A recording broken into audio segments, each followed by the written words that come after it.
La relación entre Israel e Irán, que hoy se describe abiertamente como una guerra por importantes medios de comunicación como Associated Press, ha alcanzado un punto de confrontación directa sin precedentes.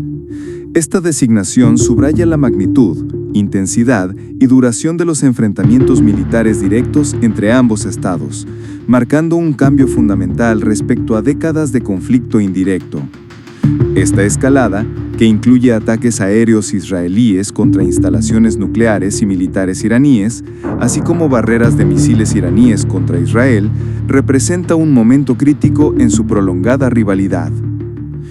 El uso del término guerra para describir el conflicto actual es más que una simple etiqueta.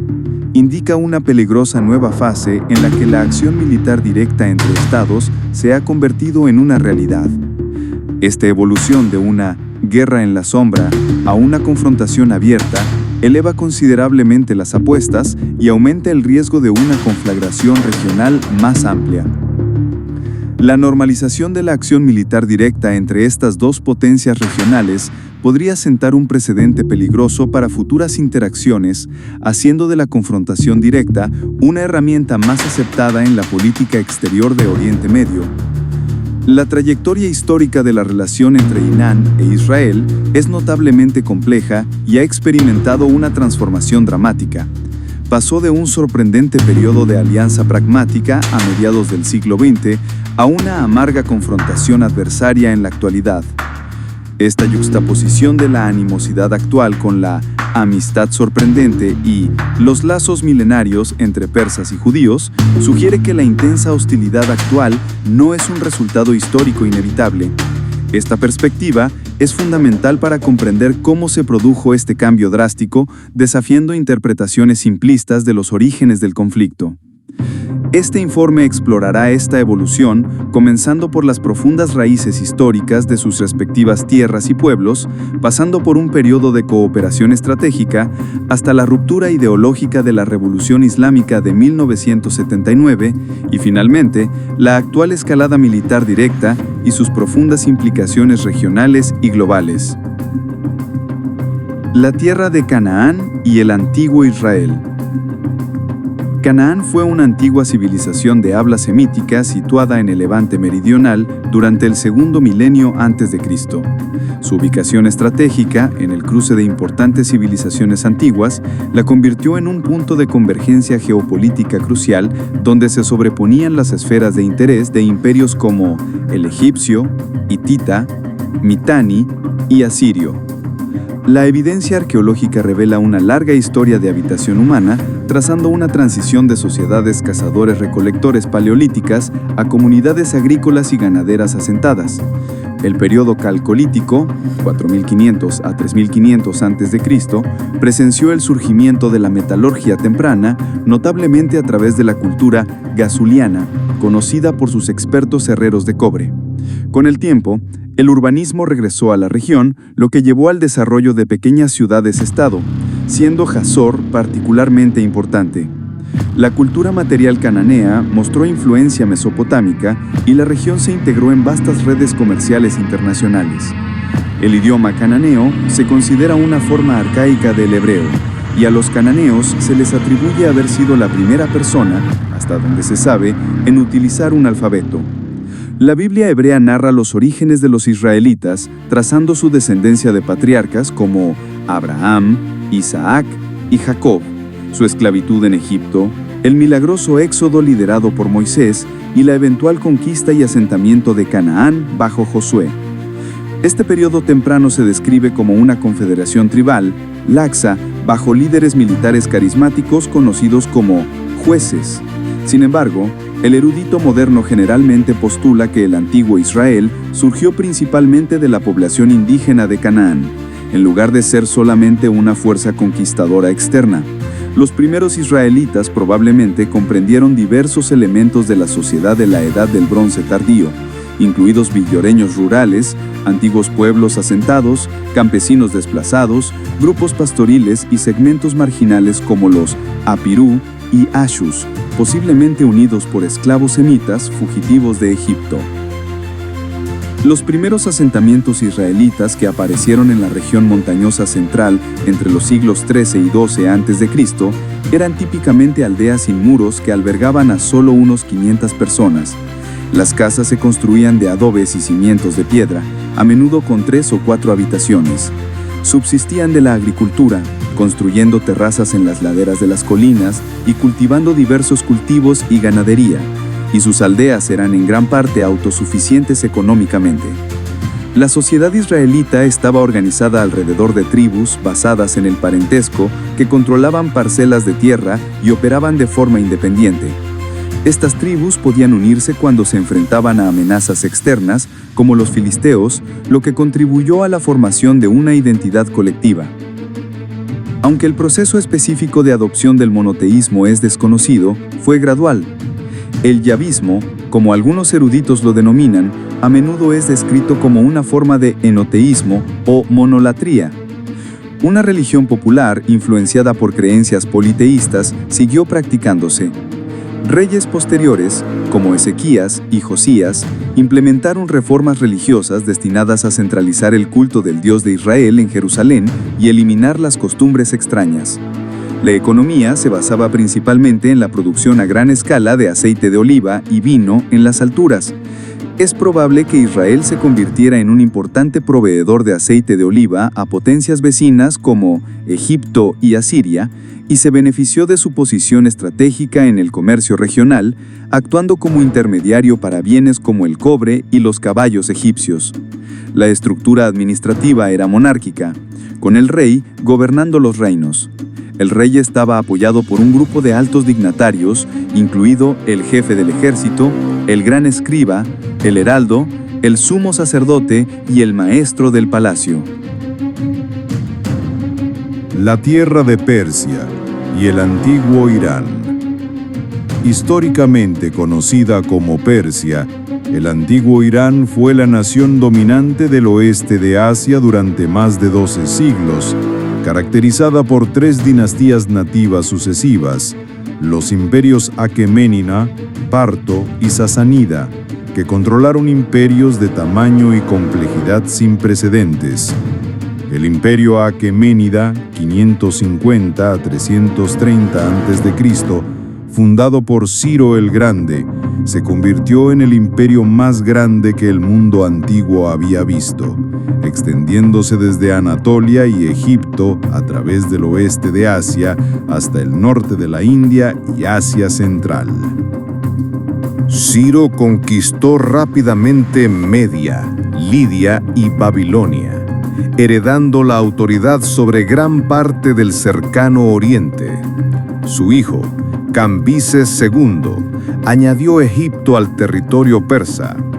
Bajo Darío I, el imperio se estabilizó con un sistema de gobernadores, sátrapas y extensas redes de carreteras para la comunicación. Darío también inició importantes proyectos de construcción, incluyendo edificios reales en Susa y el nuevo centro dinástico de Persépolis, adornado con relieves de piedra que representaban a diversos pueblos que apoyaban el imperio. El imperio Aqueménida finalmente cayó ante Alejandro Magno en el 330 a.C. El hecho de que Alejandro tuviera que conquistar cada provincia por la fuerza demostró la extraordinaria solidez del imperio persa, indicando que no estaba en un estado de decadencia a pesar de las intrigas internas. El zoroastrismo, una de las religiones monoteístas más antiguas del mundo, se originó en la antigua Persia en el siglo VI a.C., fundada por el sacerdote Zaratustra, conocido por los griegos como Zoroastro. Sus enseñanzas centrales giran en torno al ser supremo Ahura Mazda, que representa la sabiduría, la luz y la verdad, y su choque primordial con Angra Mainyu, el espíritu destructivo. Este elemento dualista enfatiza la batalla cósmica entre el bien y el mal. La religión enfatizaba la vida ética, el libre albedrío y la búsqueda del conocimiento, guiando a los adherentes a elegir buenos pensamientos, buenas palabras y buenas acciones. Incluía conceptos de juicio final y resurrección.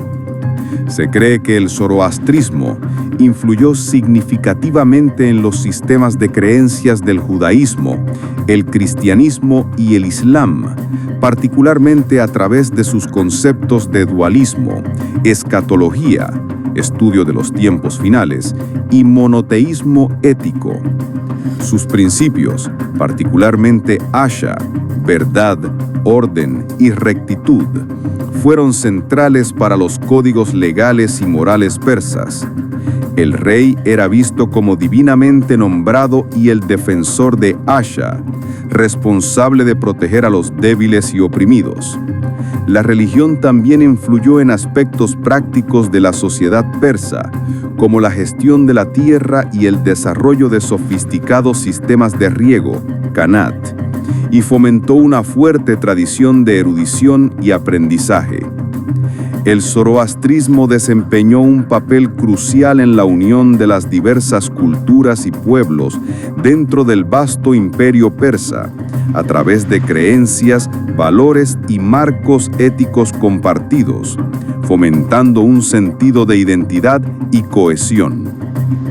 La antigua sociedad persa era compleja, caracterizada por una jerarquía social distintiva con el rey y la familia real en la cima, seguidos por sacerdotes, magos, nobles, aristócratas y sátrapas, comandantes militares y fuerzas de élite, comerciantes, artesanos, campesinos y esclavos.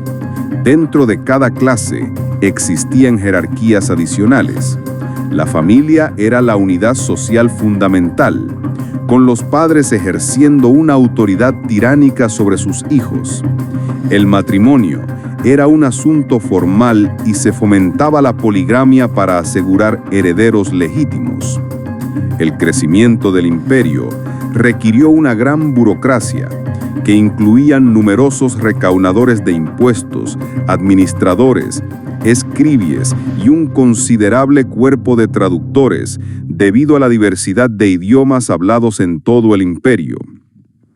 La mayoría de la sociedad estaba compuesta por ciudadanos libres que, aunque no eran esclavos, no disfrutaban de los privilegios de los líderes de clanes o los burócratas gubernamentales. Estos incluían a comerciantes, artesanos, empleados gubernamentales de menor rango en las ciudades y campesinos propietarios o arrendatarios en las zonas rurales. Los campesinos libres tenían derecho a casarse, moverse o servir en el ejército. La esclavitud era común en la sociedad persa, con un número sustancial de esclavos que consistía en prisioneros de guerra capturados en campañas militares o civiles que se habían resistido al control persa. Una alianza estratégica. Las relaciones pre-revolución 1948-1979. La relación entre Irán e Israel antes de 1979 fue un capítulo de cooperación pragmática a menudo olvidado en el contexto de su hostilidad actual.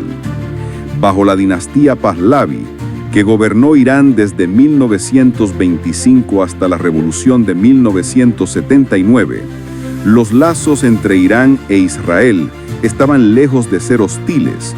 De hecho, Irán fue el segundo país de mayoría musulmán en reconocer a Israel después de su fundación en 1948, solo después de Turquía. Esta alianza se basó en intereses estratégicos compartidos.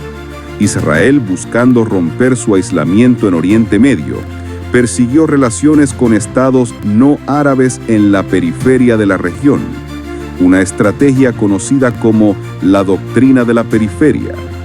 Irán, al igual que Israel, era un estado no árabe, rodeado de vecinos mayoritariamente árabes, lo que los llevó a verse como socios naturales contra amenazas regionales compartidas. Esta alineación estratégica se manifestó en significativa cooperación. Irán suministró hasta el 60% del petróleo de Israel a través de un oleoducto discreto, e ingenieros israelíes ayudaron a construir la infraestructura iraní. Había vuelos directos de El Al entre Tel Aviv y Teherán, y estudiantes iraníes estudiaban en universidades israelíes.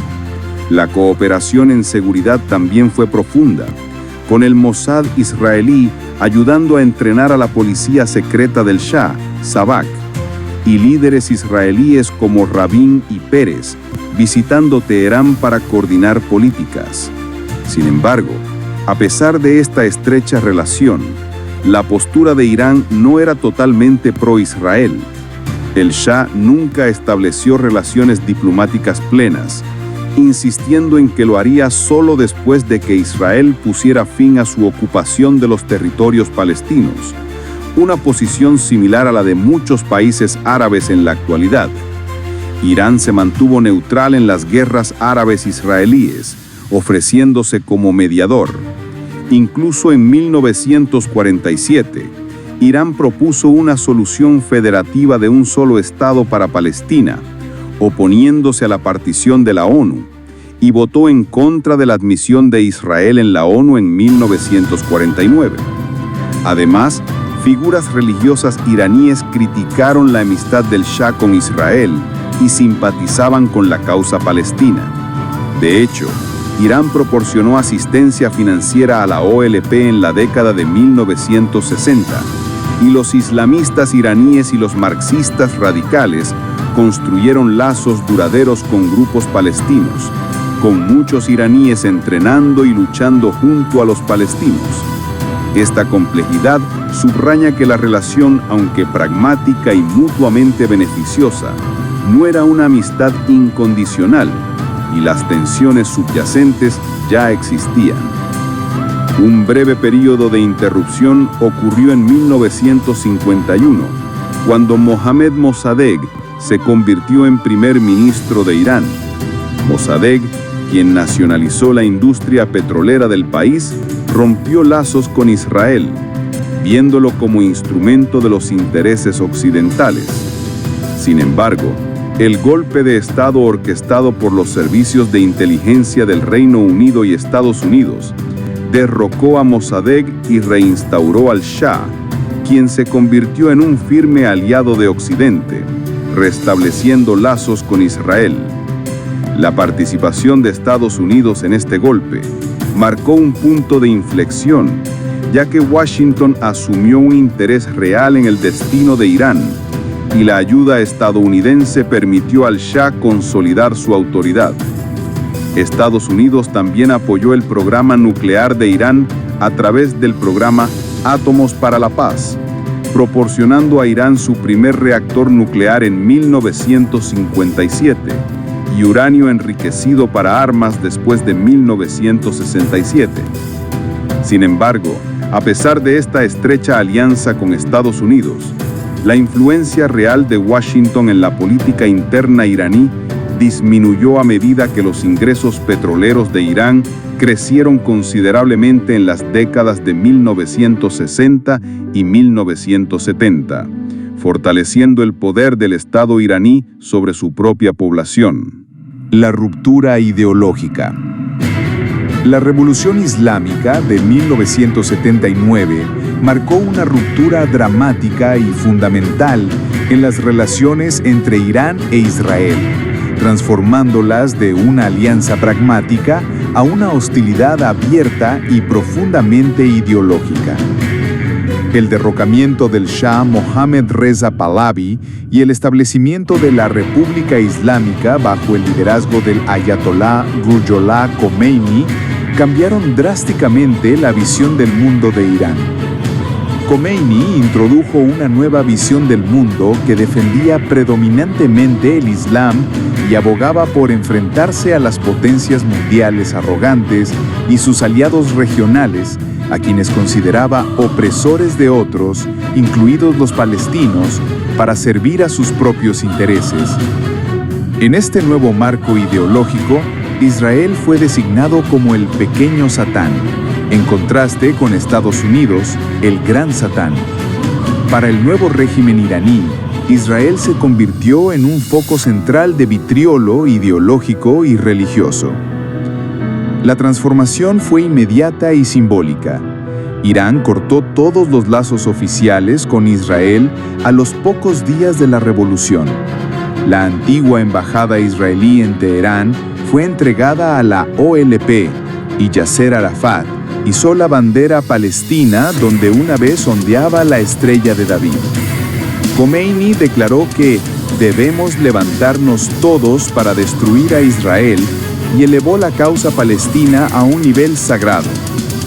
Instituyó el Día de Al-Quds, Jerusalén, un evento anual el último viernes de Ramadán dedicado a la movilización por la destrucción de Israel y a la concienciación de que la causa palestina es una cuestión internacional de soberanía y derechos humanos. Esta retórica no se limitó a la política, se volvió ideológica y en ocasiones antisemita, con el líder supremo Khamenei describiendo a Israel en términos patológicos, pidiendo su erradicación y negando la legitimidad de la autodeterminación judía, difuminando la línea entre la oposición a un Estado y la negación del derecho de existir de un pueblo. Esta radicalización ideológica tuvo un impacto directo en la política exterior de Irán. La República Islámica se convirtió en un patrocinador central de cualquier resistencia, principalmente árabe, a Israel. Se opuso a todas las negociaciones de paz entre árabes e israelíes, incluidos los acuerdos de Oslo de la OLP de 1993.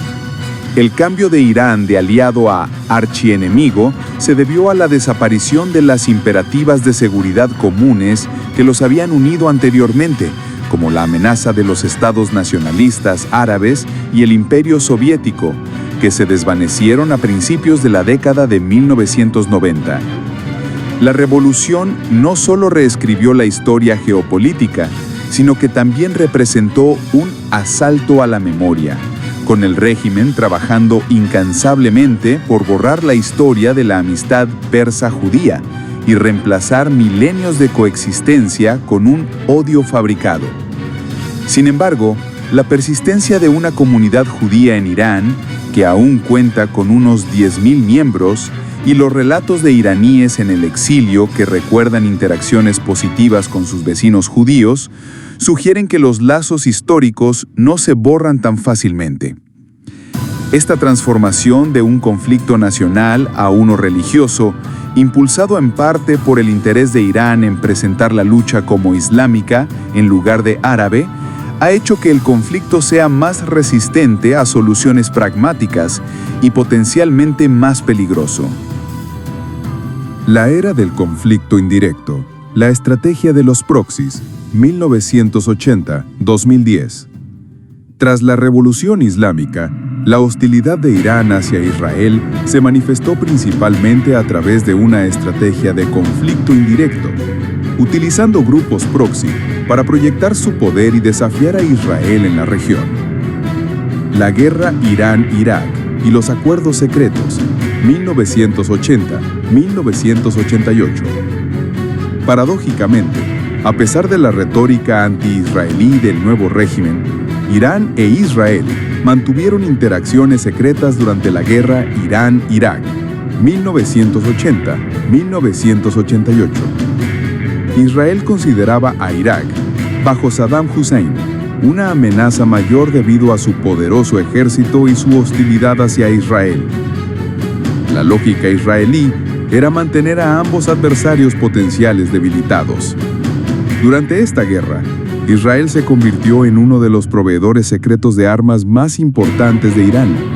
suministrando piezas de repuesto, municiones y armas que Irán necesitaba desesperadamente a través de canales encubiertos. Incluso, se informó que instructores militares israelíes ayudaron a entrenar a las fuerzas iraníes. A cambio, Irán proporcionó a Israel inteligencia sobre Irak, lo que ayudó a Israel a llevar a cabo el ataque aéreo de 1981 que destruyó el reactor nuclear de Osirak en Irak. Públicamente, ambos países mantuvieron su postura hostil y negaron cualquier cooperación, ya que admitir trabajar con el régimen sionista habría sido políticamente perjudicial para el gobierno revolucionario de Irán. Formación del eje de resistencia y apoyo a grupos anti-israelíes. Después de 1979, Irán comenzó a apoyar grupos militantes que luchaban contra Israel.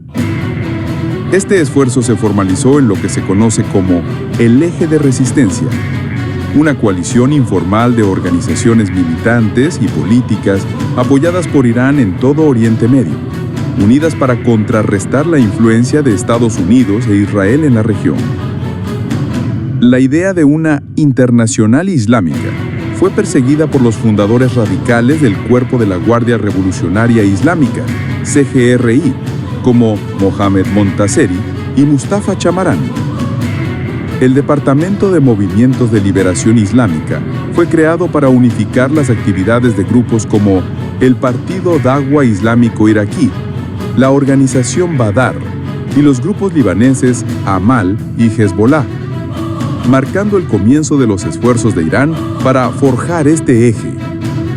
Inicialmente, la alianza estaba compuesta por el gobierno sirio y Hezbollah libanés.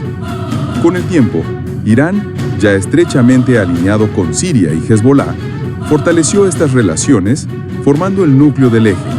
Más tarde, militantes iraquíes y yemenitas se unieron como nuevos miembros. El líder supremo de Irán, Ali Khamenei, ha definido consistentemente al gobierno de la República Islámica como un gobierno de resistencia contra la influencia occidental e israelí. A través de su fuerza Quds, una rama del CGRI, Irán ha proporcionado un amplio soporte militar y logístico estimado en $700 millones anuales antes de las sanciones de 2019. Qasem Soleimani, comandante de la fuerza Quds, desempeñó un papel crucial en la unión de las fuerzas kurdas y chiíes contra ISIS en Irak, lo que llevó a la creación de un eje de influencia chií centrado en Irán. Actores clave del eje de resistencia. Hezbollah, Líbano. Fundado por clérigos libaneses para luchar contra la invasión israelí del Líbano en 1982, Hezbollah es el miembro más prominente de la red y comparte la ideología chiita de Irán. Irán envió tropas de la Guardia Revolucionaria para organizar y ayudar a las milicias chiitas locales que formaron Hezbollah. Irán proporcionó a Hezbollah orientación ideológica, financiación, armas y entrenamiento, convirtiéndolo en una fuerza potente contra Israel. Hezbollah ha llevado a cabo ataques contra tropas israelíes y el norte de Israel, lo que llevó a décadas de conflicto, incluida una guerra a gran escala en 2006. Desde el 7 de octubre de 2023, Hezbollah ha aumentado sus ataques contra objetivos israelíes a lo largo de la frontera entre el Líbano e Israel, lo que ha provocado el intercambio de fuego más intenso desde la guerra de 2006. Grupos palestinos, Hamas y Yihad Islámica Palestina. Irán ha brindado apoyo financiero y militar a grupos militantes palestinos como la Yihad Islámica Palestina, YIP, y Hamas, que rechazan la paz con Israel y han llevado a cabo ataques armados. Aunque Hamas es sunita, ha sido considerado parte del eje debido a su oposición a Israel y Estados Unidos. Irán ha negado la participación directa en los ataques del 7 de octubre de 2023, pero elogió la operación y supuestamente suministró armas a Hamas y la YIP. Grupos iraquíes, Fuerzas de Movilización Popular. Milicias armadas formadas en Irak después de la invasión estadounidense de 2003, que ganaron fuerza al organizarse contra ISIS. han lanzado ataques contra las fuerzas estadounidenses en Irak, atribuidos por funcionarios iraníes a las malas políticas estadounidenses y al apoyo de Estados Unidos a Israel durante la Guerra de Gaza. Hutíes yemeníes. Los rebeldes hutíes respaldados por Irán han lanzado misiles y drones contra Israel desde el comienzo de la guerra en Gaza. Han atacado barcos en el Mar Rojo que, según afirman, están vinculados a Israel, con el objetivo de poner fin a la guerra, lo que provocó una respuesta militar liderada por Estados Unidos. Esta estrategia de proxies permitió a Irán proyectar su poder e influencia en la región sin involucrarse directamente en conflictos de a gran escala con Israel, aunque esto ha cambiado con los acontecimientos recientes. La capacidad de Irán de crear amenazas a largo plazo para Israel y la paciencia para llevarlas a cabo, ejemplificada por la creación y el armamento de Hezbollah, ha sido una característica definitoria de esta fase del conflicto. La escalada directa, tensiones nucleares y confrontación abierta. La década del 2000 marcó un periodo de creciente tensión en la relación Irán-Israel, con el programa nuclear de Irán emergiendo como la principal preocupación existencial para Israel. Esto llevó a una guerra en la sombra y más recientemente a una confrontación militar directa. El programa nuclear de Irán como amenaza existencial. La revelación en agosto de 2002 de una instalación secreta de enriquecimiento de uranio en Natanz confirmó los temores de que Irán estaba buscando tecnología nuclear para bombas atómicas, lo que la convirtió en la principal preocupación de Israel. Israel considera que un Irán con armas nucleares es una amenaza existencial inaceptable, citando las declaraciones amenazantes de los líderes iraníes.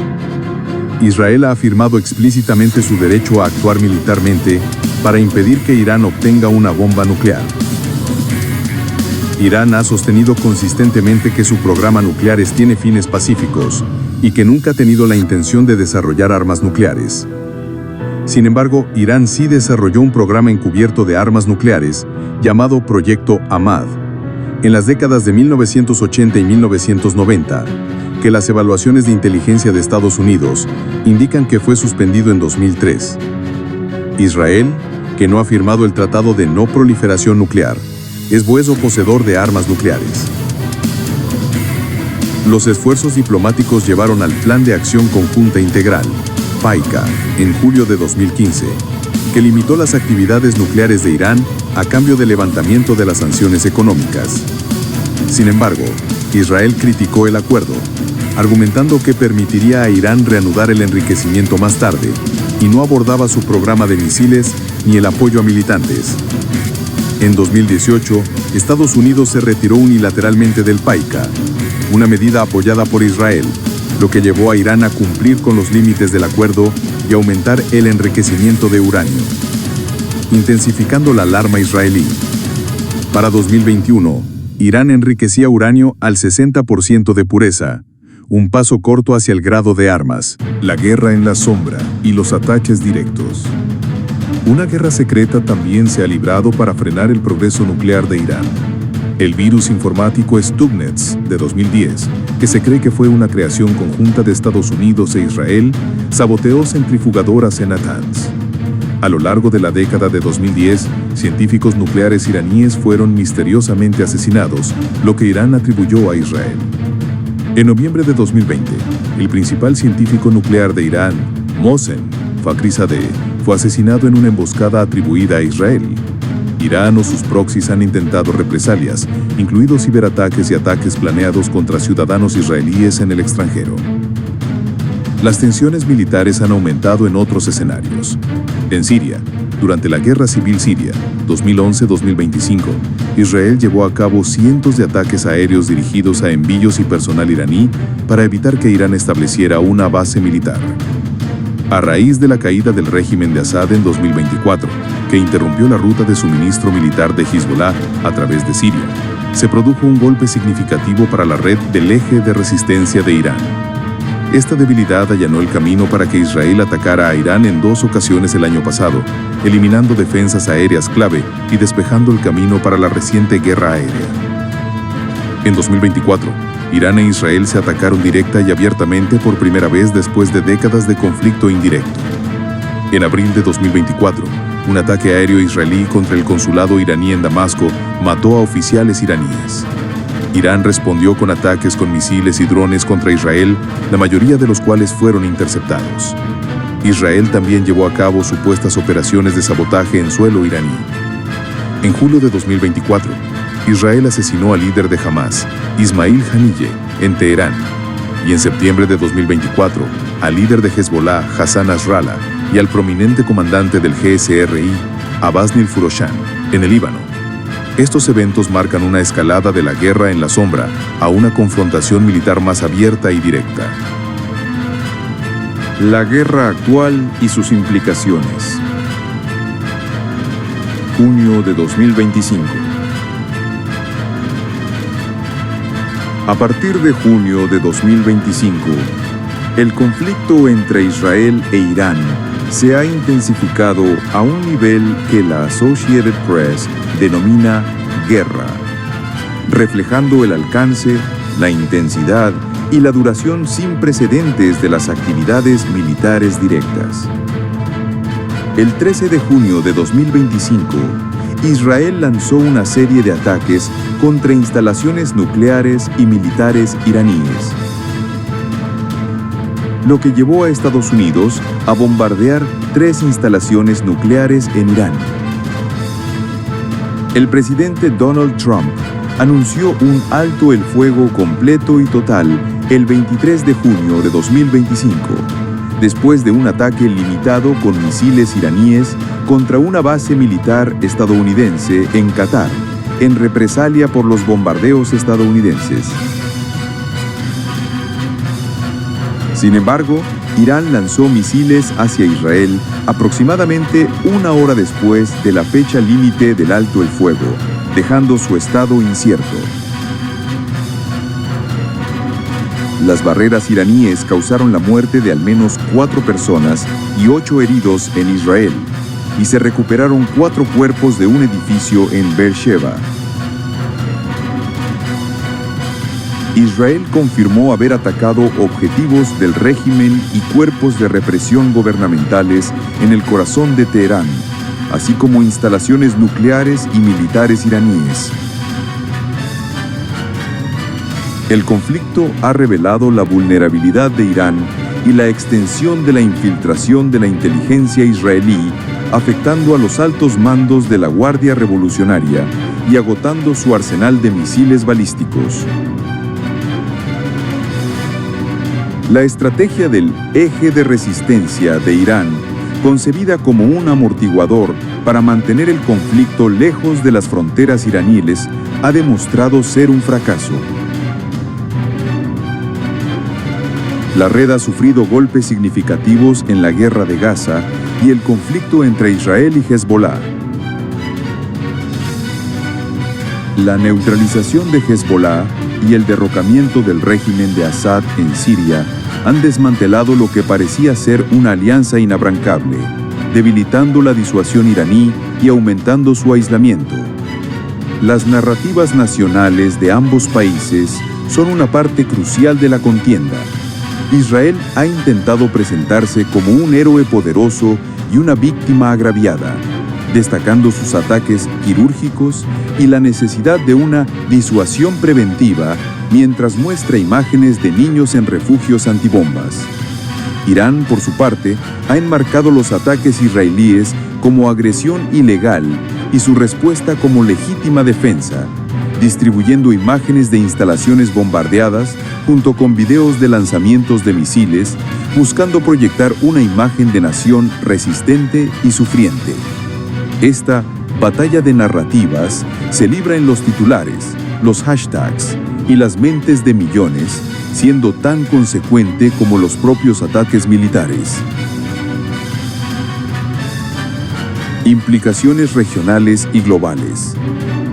La guerra entre Irán e Israel tiene profundas implicaciones geopolíticas que se sentirán durante años en todo el mundo.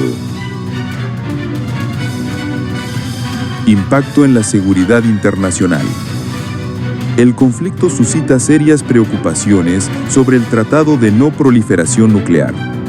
Negarle a Irán su derecho, consagrado en el TNP, de enriquecer uranio con fines pacíficos, socavaría este pacto, desafiando su principio fundamental.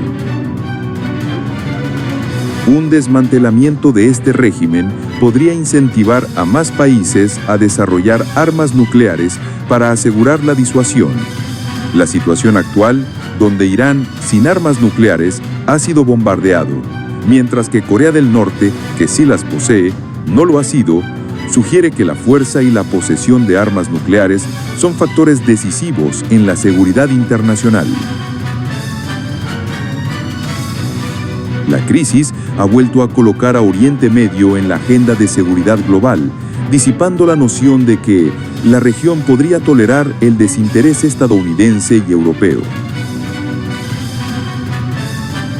Esto refuerza la idea de que Oriente Medio sigue siendo un teatro de poder duro, lo que afecta la presencia militar estadounidense en Europa y alrededores.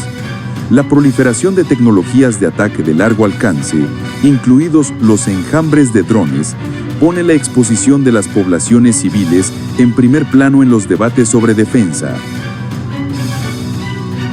El conflicto también plantea riesgos de una nueva ola de guerra asimétrica por parte de Irán a través de proxies y terrorismo, lo que requerirá que Europa y Estados Unidos aborden esta amenaza en medio de nuevas inversiones en defensa convencional. La posibilidad de un cambio de régimen en Teherán representaría un cambio monumental en el equilibrio de poder de Oriente Medio, con consecuencias de gran alcance e impredecibles, como se vio tras la caída del régimen de Saddam Hussein en Irak en 2003, que condujo a la desestabilización y al ascenso del poder de proxy iraní.